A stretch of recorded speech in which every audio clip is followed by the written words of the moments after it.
Mr. Speaker.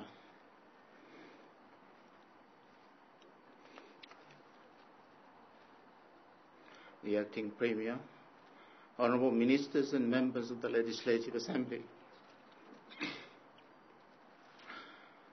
former members and ministers of the Niue Cabinet, President of the Ecclesia Niue, distinguished guests, ladies and gentlemen.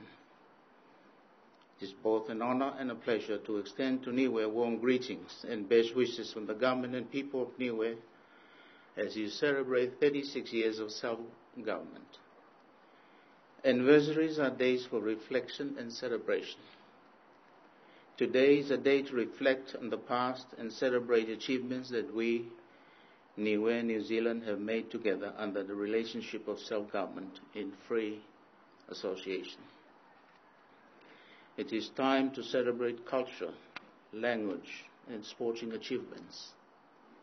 It is also a time to look to the future and to think about what Niue aspires to be and wants for future generations of Niueans. The celebrations gives us the opportunity to pause and to reflect on the special nature of the relationship that exists between Niue and New Zealand. It is a relationship which has endured, evolved, and been characterized by warmth and mutual respect. It is a unique arrangement, one which is preserved in the constitution and laws of our two countries. It binds us together in shared history, common citizenship, and people-to-people connections. This is a relationship where both governments have rights and responsibilities, and where the spirit of partnership must prevail. During Minister Makali's speech at the 35th Anniversary Constitution Day celebrations in Niue last year, he referred to the fact that he and the Premier had agreed on the need to focus more on New Zealand's support behind the creation of a successful tourism industry. The Minister said that he would ensure that the necessary funds from the official development assistance budget were committed to resource this development if that is what Niue wanted. New Zealand's funding for Niue will be just under New Zealand dollars 20 million this financial year, with nearly half of that amount for tourism and economic development. While more work needs to be done, a number of developments have already taken place in the last 12 months. In the area of improving tourism infrastructure, for example, you will have seen improved signage on the island, so points of interest, sea tracks, bike trails, and accommodation and restaurants can be found more easily.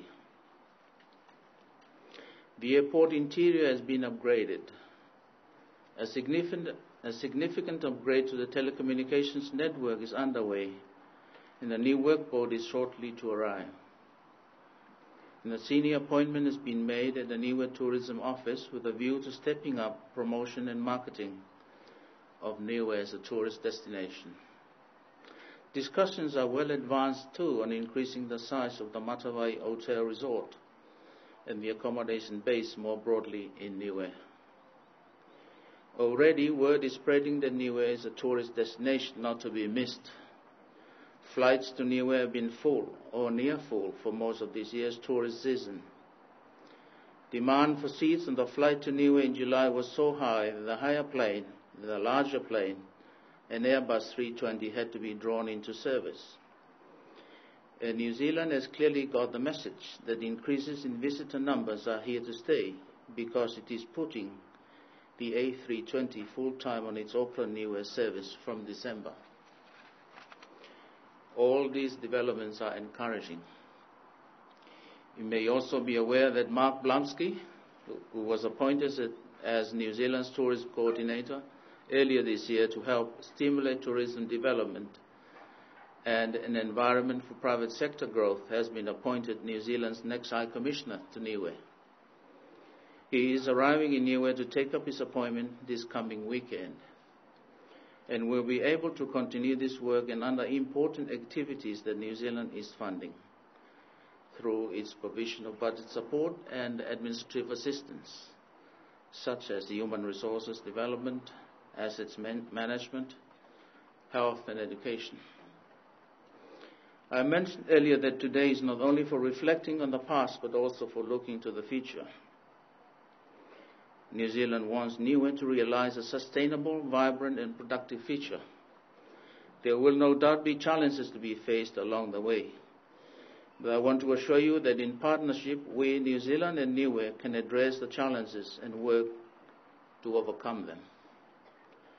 May God bless Niue on its 36th Constitution Day celebrations. Thank you.